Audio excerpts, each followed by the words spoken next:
Who the next President of the United States of America? Sino kaya sa kanila ang magwawagi? Ating pag-usapan.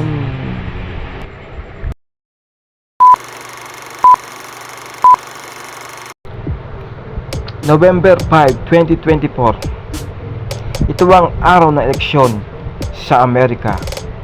Habang nalalapit na ang araw ng halalan sa bansang Amerika, naghahanda ng mga kampanya ang mga kandidato.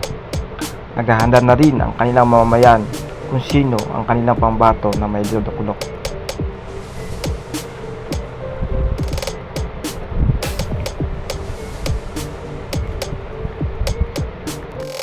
Ang bawat isa ay may kanya-kanyang partido.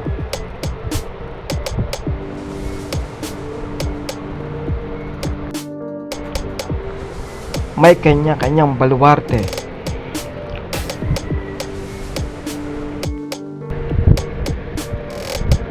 May kanya-kanyang pambato.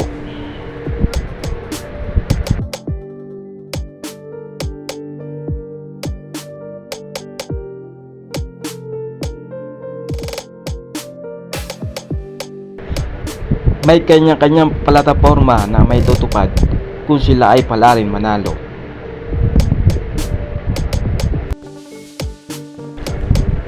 Mga plataporma na kanilang gagawin na naisip nila na makakabuti sa kanilang bansa.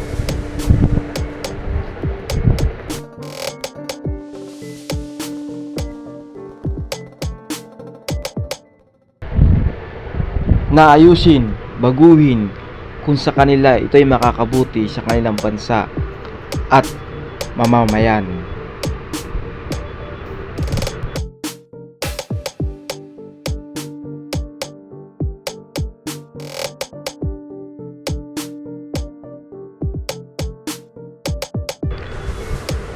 Abangan natin kung sino sa kanila ang maihalal ng taong bayan.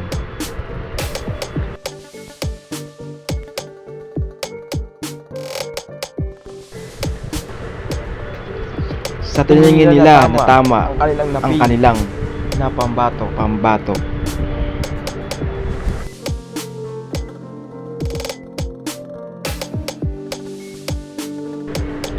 Kaya sa darating na halalan, papayagan ba ng mga Amerikano na minsan lang mangyari sa kasaysayan na magkaroon ng babae ang mamumuno sa kanilang bansa?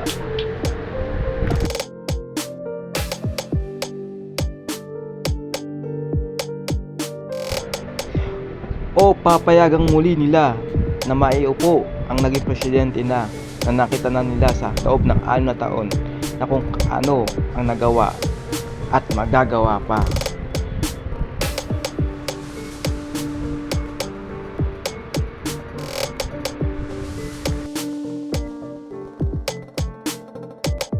Kaya ating malalaman na who is the next President of the United States of America.